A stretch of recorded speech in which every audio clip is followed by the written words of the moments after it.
Am I the asshole for canceling the family vacation because my husband gave our kids tickets to his widowed cousin's kids? Me, female 33, and my husband, Chris, male 36, planned a 1-week vacation to an out-of-state ski resort with our 2 kids. His cousin Martin, male 38, lost his wife to cancer 6 months ago. She left behind 2 kids nearly same age as my kids, 6 and 9. My husband is devastated for his best friend's loss. They're so close that he sees him as a friend. Understandably so. He tries to help Martin and the kids, but in my opinion, he's been doing a little too much for them lately. He suggested we take Martin's kids with us to the resort to get their mind off of the grief for a bit. I apologized and said we couldn't, since we barely have budget to cover our kids. He insisted, then tried offering compromises, but I still said it wouldn't work. He was obviously pissed, but dropped it eventually. 2 days before the trip, I found out that my husband booked 2 tickets for Martin's kids instead of our own kids. I was the one paying, but he insisted on handling the booking and making reservations. I was stunned. I called him out on it, and he apologetically talked about how Martin needs some alone time away from the kids, how the kids need a breather, and how they need this vacation more than our kids do. I flipped out and asked him if he seriously was okay with prioritizing other kids over his own. He said it wasn't about priorities, but doing what's needed to help those kids out. I asked how his own kids will react once they find out, but he said, I'm sure they'd understand. I said no and decided to cancel the vacation altogether. He freaked out on me, saying that I can't do that and make him look small in front of his cousin and family since they praised him for his nice gesture. I refused to negotiate it, but he called me horribly selfish and cruel towards grieving kids and said that he'll make sure our own kids know how I'm behaving towards the other kids by robbing them of the fun they so much need and deserve. We haven't been talking, and he's so pissed and keeps throwing a fit after a fit about it, claiming I ruined it for everybody when I canceled. I feel bad for the kids, I do, but I don't think what he did was right. Am I the asshole for canceling? I think it depends who you're talking to. Because if you're talking to any of the people that he told that this was going to happen, you are no doubt the asshole to those people right now because they don't know the truth of it. There's a reason he hid it from you. And he made this gamble whenever he chose to hide it from you. You calling him on it and hitting the self-destruct button on the whole thing is well within your rights for all of this. It's also well within your rights to make him go on the trip with the 2 cousin kids and then you and your kids go do something different. I don't think it makes you an asshole in the grand scheme of things, but you're going to have to do a lot of explaining to a lot of the people who right now think that you're the asshole to get them to see the entire situation, because right now they only know what he has told them behind your back, both before and after the cancellation of all this. He chose the come what may path whenever he chose to do this behind your back. I don't know how he thought you wouldn't find out about it eventually. Maybe it was one of those, I'll figure out how to sell her on this later. And then he never figured out how to sell you on it, so he just kind of let you find out another way, and that's when everything blew up in his face. It was his plan that was all developed behind your back that he didn't clue you in on, which he had to sell you on if it was going to really happen. But now, if you don't want to be perceived as the asshole, you're going to have to explain the entire situation to everyone. He probably could have persuaded you in the end if he had a really well thought out plan and presented that to you, but that's not what happened. There is no plan here, at least that I can see. He just surprised you with it right before the vacation and was like, yeah, this is happening. I said it. We gotta do it or I'll look real bad. One of you is gonna look really bad no matter what. It doesn't matter. I think that the husband made a poor strategic decision.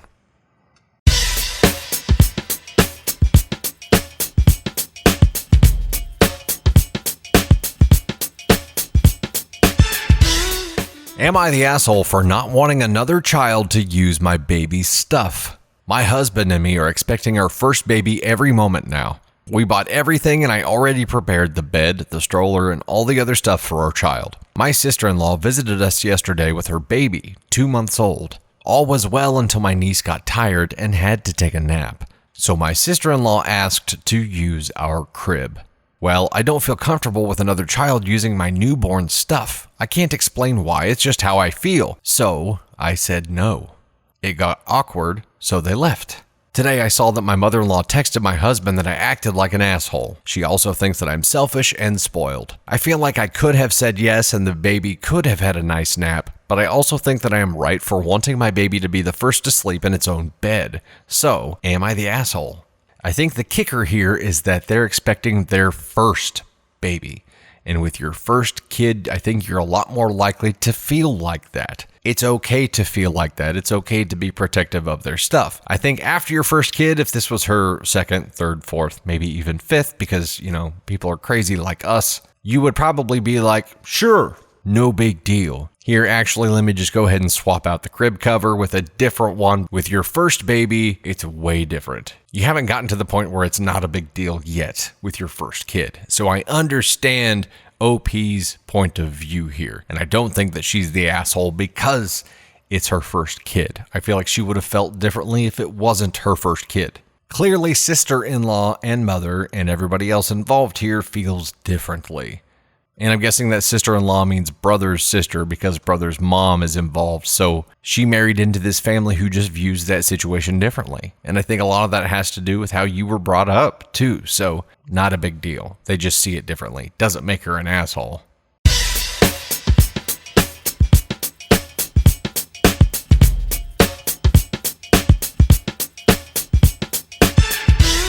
Am I the asshole for telling of my existence to my siblings despite my stepmother's wishes, therefore causing a big fight between them, and then refuse to help my stepmother divert the blame? That's a lot, and this story is long, so strap yourselves in, kids. Where do I even begin? I'm 18 female. My dad married my stepmom, Rose, when I was about 2 years old. He died when I was 6 because of cancer. At the time, my little brother Austin was 2, and she was pregnant with my sister, Alyssa. She promised my dad that she would take care of me when he's gone.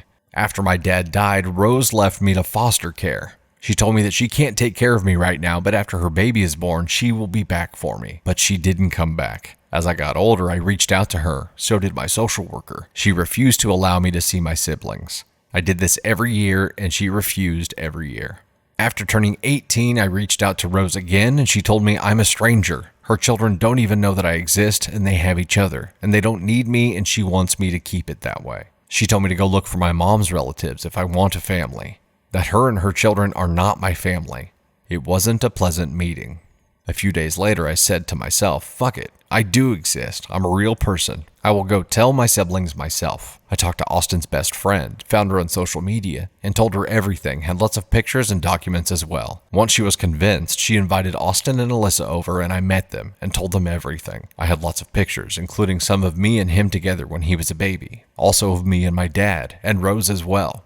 Also a few with me and my dad on his final days, which they said Rose had shown them very similar pictures, but I wasn't in any of them. It was very emotional, but they were angry. Especially Austin, because he always felt like something was wrong but couldn't put it together. Rose had always told him it was because their dad had died.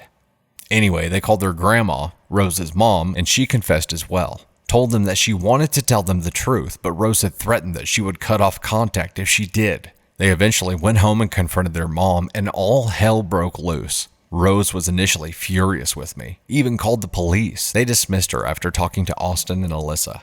Called me and said very nasty things about me. My mom and my dad's mom too for some reason. They're both passed away. Anyway, I talked to my siblings a few more times, and a couple of days later, Rose called me again and told me she's happy to let me see my siblings and have a real relationship. She lost the war with Austin and Alyssa and invited me over. I went there and had a good day with them. Then she asked me to help her make amends with the kids. To tell them that her not telling them about me was a mutual decision between her, my social worker, and my dad because they all believed it would be best. She wants this so that she can move on and for the kids to stop blaming her. So far, I've refused. Am I the asshole for what I did initially, telling my sibling the truth? And what I continue to do? Refusing to help her blame my dad for this, basically? Someone actually lived this. This is a messed up movie. No, you're not the asshole for any of it. We can't even begin to fathom what the stepmom was going through at the time that she made that decision when she made it way back when. Whatever was going on when she made that decision, she couldn't face again. which is why she continued to deny contact, because she didn't want her kids to know that she had done this terrible thing and then hid it for so long. She didn't want her kids to see her as the person that she is. And again, we don't know what was going on whenever she made this initial decision, and she may have had immediate regret, but instead of facing it and making amends and doing the hard work of facing the consequences of one's own decisions, she chose to ignore it and hope it never showed up again. And then it showed up.